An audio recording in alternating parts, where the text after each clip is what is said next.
চুলা তো আমাকে অনেকদিন ধরেই বলছিল যে তুমি এতটাই অলস হয়ে গেছো যে আমার রূপ সৌন্দর্যের দিকে একদমই তোমার আর নজর নেই। কথাটা শুনে খুবই খারাপ লাগলো, কারণ সে তো আমার সংসারের একটা অংশ, আমার জীবনেরও একটা অংশ, কারণ তাকে ছাড়া তো আমার চলেই না। সে যদি আমাকে ব্ল্যাকমেল করে যে রান্না করা বন্ধ, তাহলে তো কিছু করারই নেই, তাকে তো আমার লাগবেই। তো দুপুরে রান্না যেহেতু করতে হবে, তো সেই কারণে বাটাবাটি তো লাগবে। তো শিল আমাকে বলছিল যে তুই কি একদিনই বাটাবাটি করে আমাকে শেষ করে দিবি নাকি, আমাকে একটু বাঁচিয়ে রাখ, পরবর্তীতে তো আবার বেটেই খেতে হবে, আমার কাছে তো আসতেই হবে। ভাবলাম কথাটা তো মন্দ না, তারপরে তো জোরে তোমাকে ফিসতেই হবে, কারণ না ফিসলে তো আমার মশলা ভালো হবে না, আর মশলা যদি ভালো ফেসা না হয় আমার রান্নাও ভালো হবে না। তখন আমার পরিবারের লোকের কাছে তোমার থেকে বকা তো আমাকেই খেতে হবে বেশি, তাই না? এদিকে ইরার বাবা এই লাউটা 2 দিন ধরে এনে রাখছে। লাউয়ের রসটা রীতিমতো শুকিয়ে গেছে।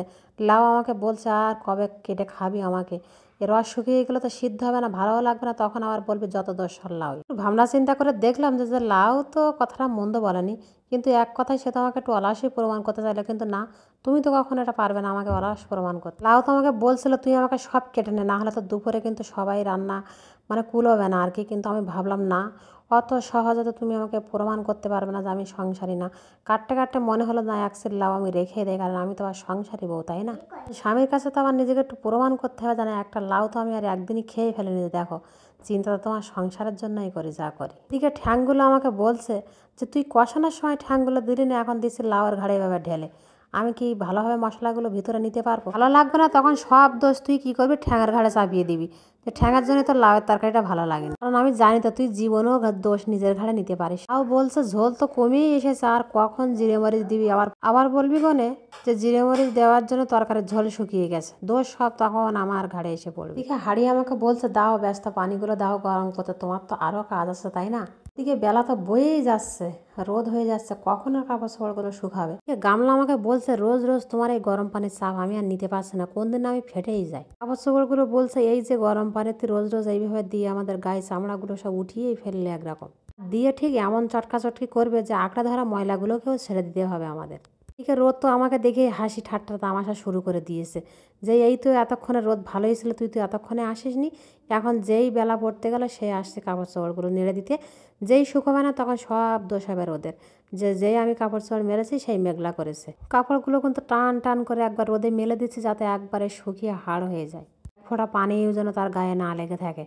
আজকে দেখছি যে আবার একটু বাতাসও নেই। দড়ি তো আজকে বলছে আমাকে যে তোর সাথে এক খেলা আজকে খেলবো, কারণ অনেক দিন যাবতে 1-1.5 বছরের মতো তোকে বলছি যে তুই দড়িটা বদলা, আমি আর এই কাপড় চোপড়ের চাপ নিতে পারছি না, কিন্তু না তুই সে কাজ করবি না।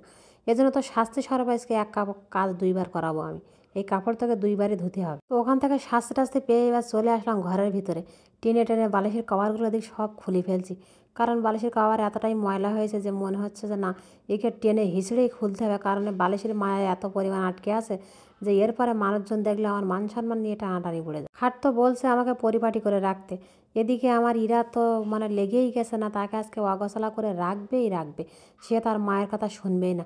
এখন আমি মেয়ের কথা শুনবো না খাটের কথা শুনবো, যাই হোক দুজনের যুদ্ধ থামিয়ে এসে এখন কিন্তু ওখান থেকে মাঝখান থেকে কেটে পড়লাম, কারণ দেখলাম কেন জানি এখানে আমার আর কোনো বুদ্ধি কলকাঠি খাটছে না।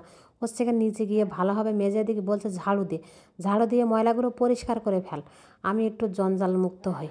তারপর একটু পানি নিয়ে আসলাম। আর এই যে ঘর মোছাটা বলছে আমাকে এত জোরে তুই আমাকে আর নিগড়াইস না, এত জোরে যদি পেঁয়াজ দিস কোনদিন পেঁয়াজ কেটেই যাবে।